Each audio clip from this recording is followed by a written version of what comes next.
Hello, and welcome to episode 81 of the 21 Handshake Marketing Podcast. We are so glad you are listening today because we are talking about buyer personas.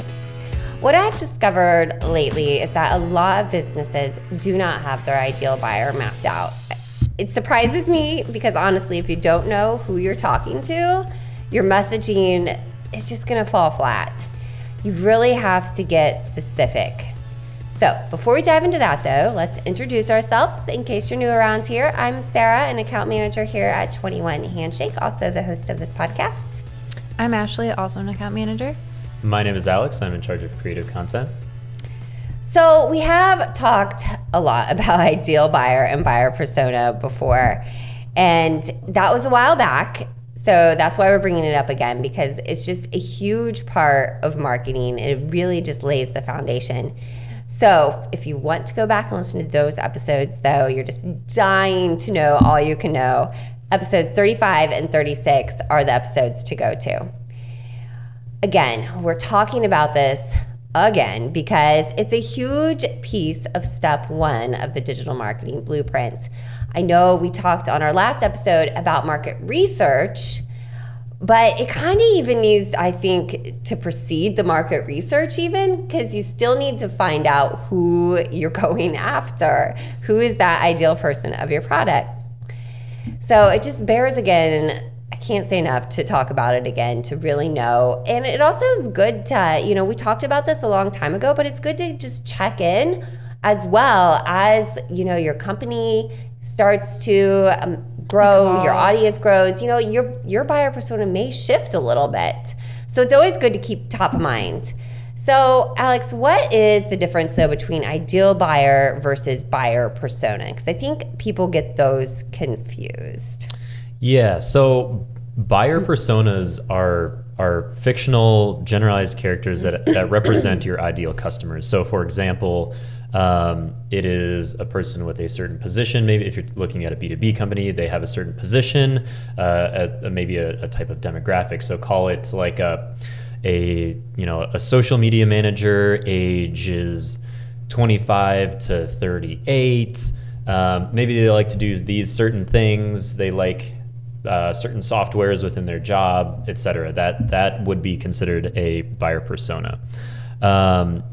And then an ideal buyer profile is basically is multiple buyer personas stitched together to kind of like form one company. So within, say, your marketing, trying to figure out how to market towards a specific company, that company and its characteristics are your buyer profile, and then all the people that you need to convince within that company are the buyer personas. So your ideal buyer profile could have multiple personas. Exactly. And that's the key distinction. Right, because you're going to be talking to different people, but you still have this one ideal type of buyer. Maybe it's defined by company size, maybe it's defined by they make a certain revenue, and that's the type of company you want to go after, but you might need to first interact with the VP of sales and then the VP of marketing and then eventually the executive director. Yeah, so a great example is like, say you are a software as a service type company and you're trying to sell to another B2B type organization.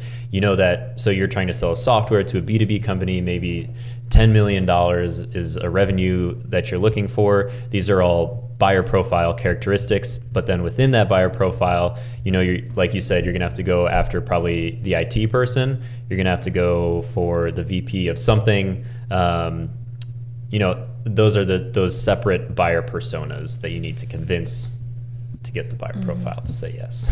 Yeah, it can be a bit tricky, and I think that, nothing ever, of course, is it kind of siloed into a little box or vacuum. This is a fluid process, and what we present here is how we run through this with our clients, both coaching clients and regular clients. But of course, even within that, we have encountered lots of variables when we go over this kind of exercise.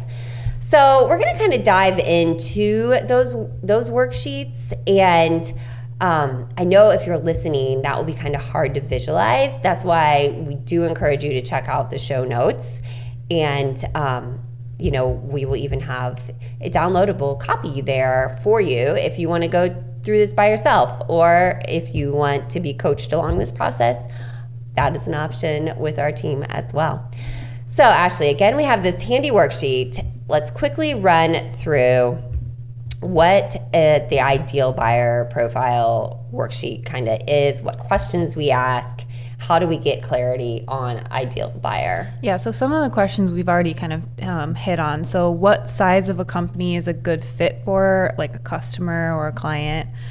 Which one's not a good fit? Is there like a threshold of like annual revenue that maybe this company is too small and doesn't really make sense for our business in terms of being profitable? And that's a really good point to really figure that point out. I worked recently with a coaching client, and she thought that at first her ideal buyer profile that she was going to go after, she's like, well, they need to at least have this revenue. And then as we continued to talk, I was like, you know what? I think that your ideal client needs to have a bigger revenue than that if they're going to afford the services to hire you. Exactly. So then we had to go back and rework that point. So again, like I said, like this isn't like you say it once and that's what's going to go. This is a process of where you're really talking this out and thinking it through. And it may be different than what you first had in mind. Right. Yeah. It can definitely be a more fluid thing than you think. It's not a one and done situation. Exactly. It's true. And so the next question, which hits really well on that, is how do you actually define company size or define some of those metrics? So is that number of employees? Is that annual revenue? Or is it number of customers or something similar? So we definitely walk through that with you because it's truly different for every business. Right, and especially if you maybe are in the more B2C side, and that would change more into question of how do you find your customer? What revenue do they make it into? Are they, you hate to put parameters on it, but you need to know this stuff. You need to know, well, is that customer that buys from me fit maybe into the more middle class? Upper middle class? Do they have more flexible income? What age are they? It's not like you're trying to exclude anybody, but every company, their product is gonna go after a certain person. And so I'm thinking of this other coaching client we have, and it's a more of a boutique type gym, and they need their ideal buyer has to earn a certain revenue to be able to afford their services because it's a very high touch personal gym. Not your average Planet Fitness goer is going to be able to afford this other gym. They're looking for a certain person. So you really have to think through these things and what is relevant to your business. Yeah. The next question that we would go over is, which industry verticals are ideal and not ideal. So, for reference, vertical versus horizontal, right? Do you have one very specific like ideal buyer or audience? So for example, say I make a product for teachers and it's only beneficial for teachers to actually use versus a horizontal market where maybe my product is helpful for teachers but also helpful for parents. In that case, I would have multiple like ideal buyers. So we would help you define that as well. And then what use cases are ideal or not ideal for the buyers of your products, which is a really important one, I think, when you're not just defining your ideal buyer, but like going into creating messaging and creating your marketing plan. Those can really change how you look at it. So right. So I guess go back to maybe that teacher. You're going after the teachers with your educational product.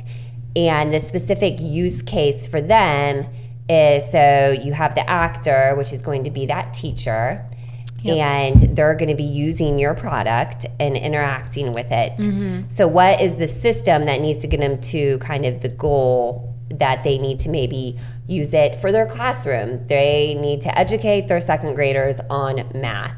So they have your product, they're the actor. What is the process that they're going through?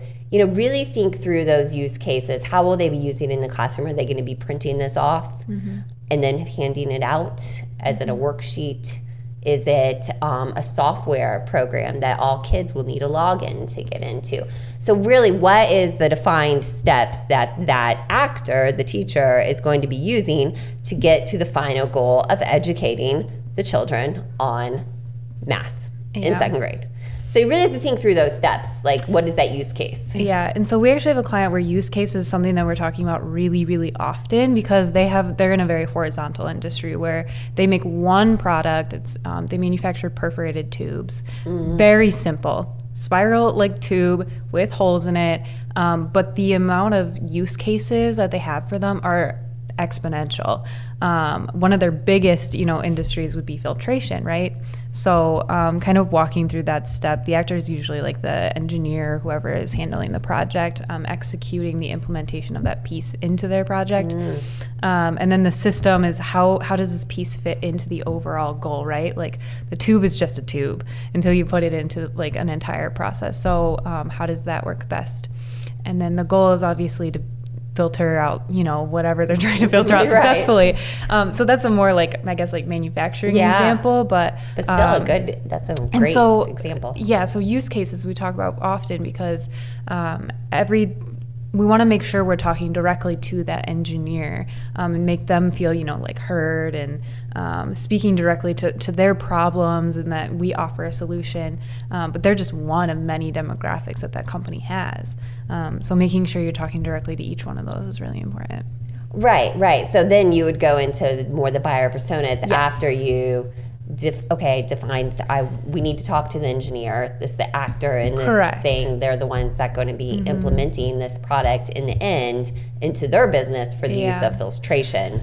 Yeah, and I think going back to ideal buyer and kind of the worksheet, I mean, ultimately the goal is to define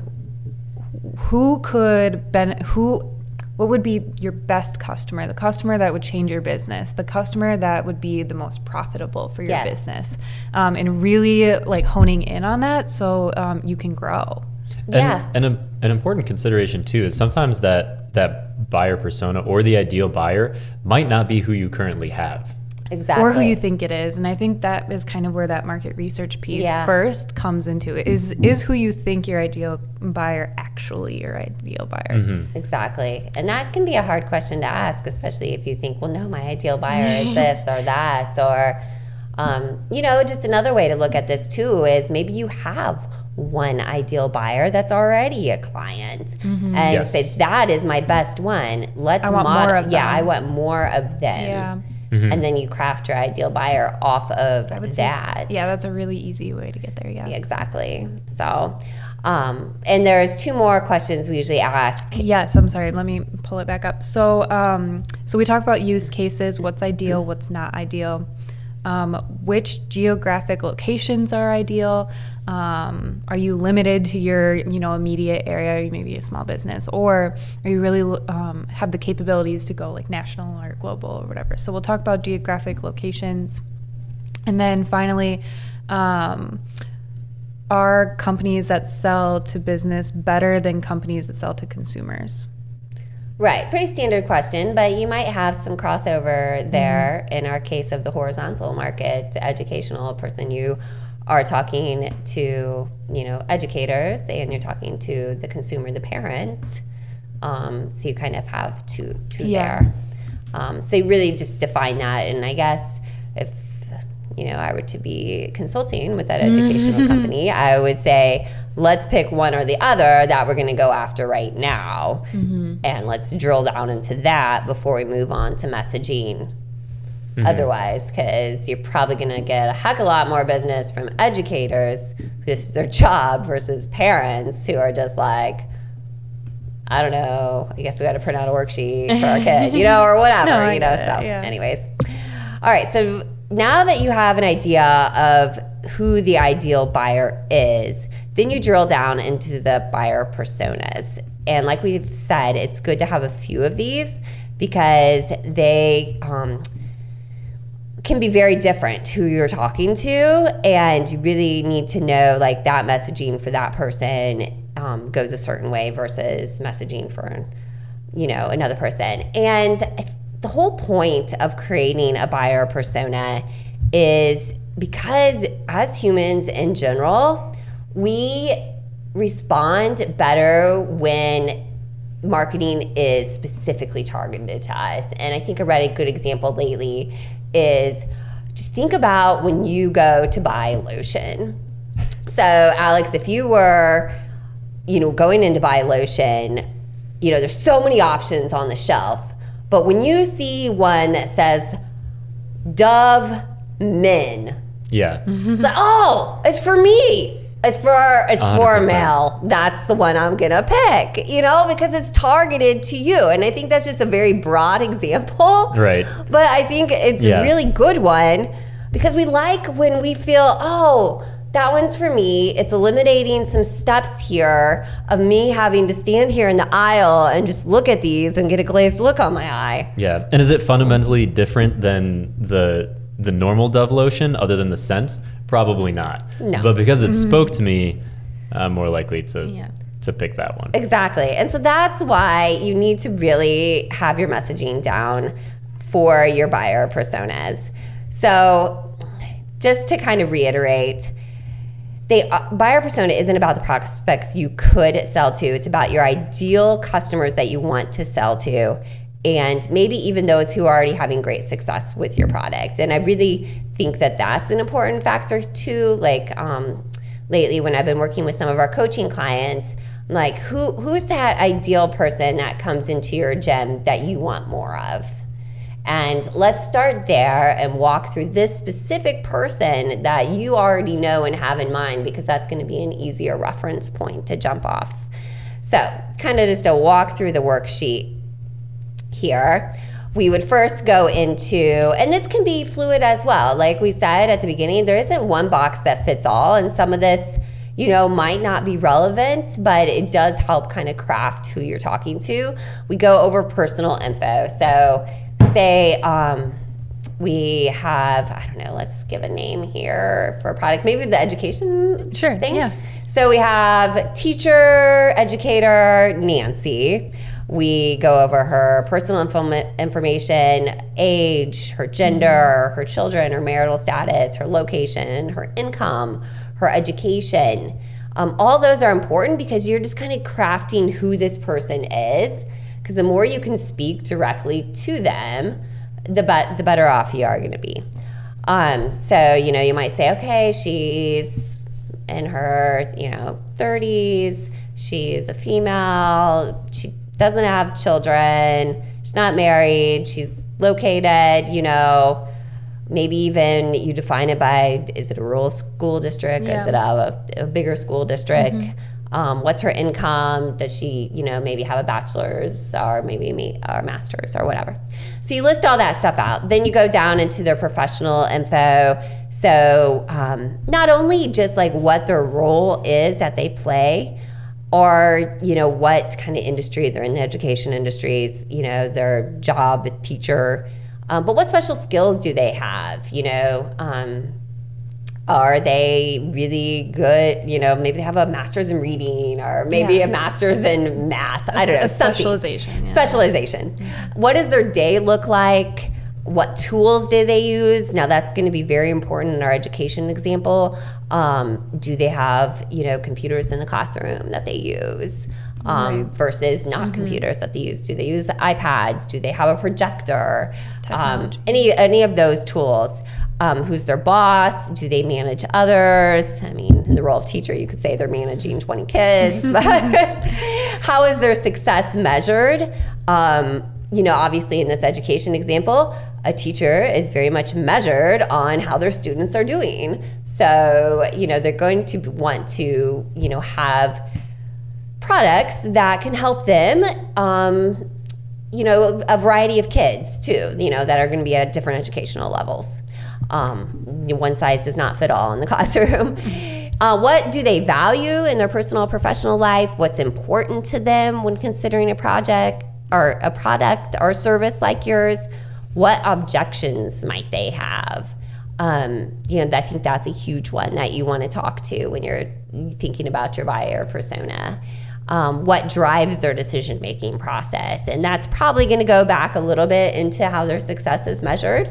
And so you see that some of these questions just kind of build upon each other, but you're kind of just really getting nitty-gritty about who this person is that's your ideal buyer, and what are their goals, what are their challenges, so you can talk to them in a way that kind of is going to meet their needs and draw attention. So you also go through like sources of information. Where do they get their information? Because obviously you're going to be marketing your product, and so you want to, okay, are they more on Facebook? Are they more on LinkedIn? Maybe they're on neither. Maybe they're just on Google. Right. These are stuff that you need to know so you can effectively target them with your message. So, what media do they consume? Do they belong to any associations? That's going to be a huge thing as well, because they might be in different forums, which could be considered a different part of social media that we often forget about. They might be finding their information in a teacher forum or something like that. Do they attend events? Do they attend conferences? Where do they spend their days? What are their other type of hobbies? In the case of this fictional educator worksheet, maybe if you are drilled down into, well, the teachers we work with are also big outdoor enthusiasts, well, maybe your worksheets need to have little nature stuff on them as well. That's going to speak to them a little bit better. What are their challenges and pain points? What are their career goals? How do they prioritize those goals? In the case of our teacher, do they just hope to work for 30 years and retire? Do they hope to stay in the same district, go outside? Just start to think through, what is this? Do they hope to maybe they don't want to teach elementary school. They want to be the principal. Really kind of lay those out on what that, their goals are. What challenges, again, impact those goals? And then how could you help them with those goals? I think that's a huge one as well, because people, again, want to, they respond well to that, to being, educated in how you could help them with their goals. I think that's a huge part of things. Yeah. What questions do they ask when seeking solutions to challenges? So, and then a big one, of course, is going to be objections to the sale. That's a huge one to think through. And you might just simply say, what objections, have you heard already? So, but write those down because they're important for your messaging, and you can talk about those later through a marketing message of, well, we often hear that it's too expensive or something. Right, we often hear it's too expensive, but here is the value behind this. And then the role in the purchasing process, and that's going to be huge if you do have a lot of those buyer personas. Maybe, in the teacher example, they're just the teacher, and so maybe they're recommending this product to the administration to buy. And that's going to be a bigger investment, and then you need to also probably craft a persona for that administration, the principal or whatnot, as well. So I know that's a lot to take in, and just, talking, it's a lot of questions. It's hard to visualize that. That's why we're going to link all these resources in our show notes, including the buyer worksheet and the buyer persona worksheet. So both of these we'll have in the show notes. You can go download them yourselves. But if you need help being accountable to actually go through them, because how often, I'm guilty. I do this all the time. I'll go download something and I never use it because I get busy. So maybe coaching is what you need. And that is why we have the Coach by 21 Handshake program. And we still have a few spots in our beta program and would love to have you join. So go to 21handshake.com/coaching to apply, and we can walk through these worksheets together. And then you're just not out there and you downloaded another product that eventually is just going to be cluttering up your download folder. So definitely check that out. Love to help you go through your ideal buyer than buyer persona or buyer personas, depending on what your product or service is. Did you like this episode? We sure hope so. I did. Then please leave a review, share it with a friend or a colleague. It really does help get the word out. Until next time.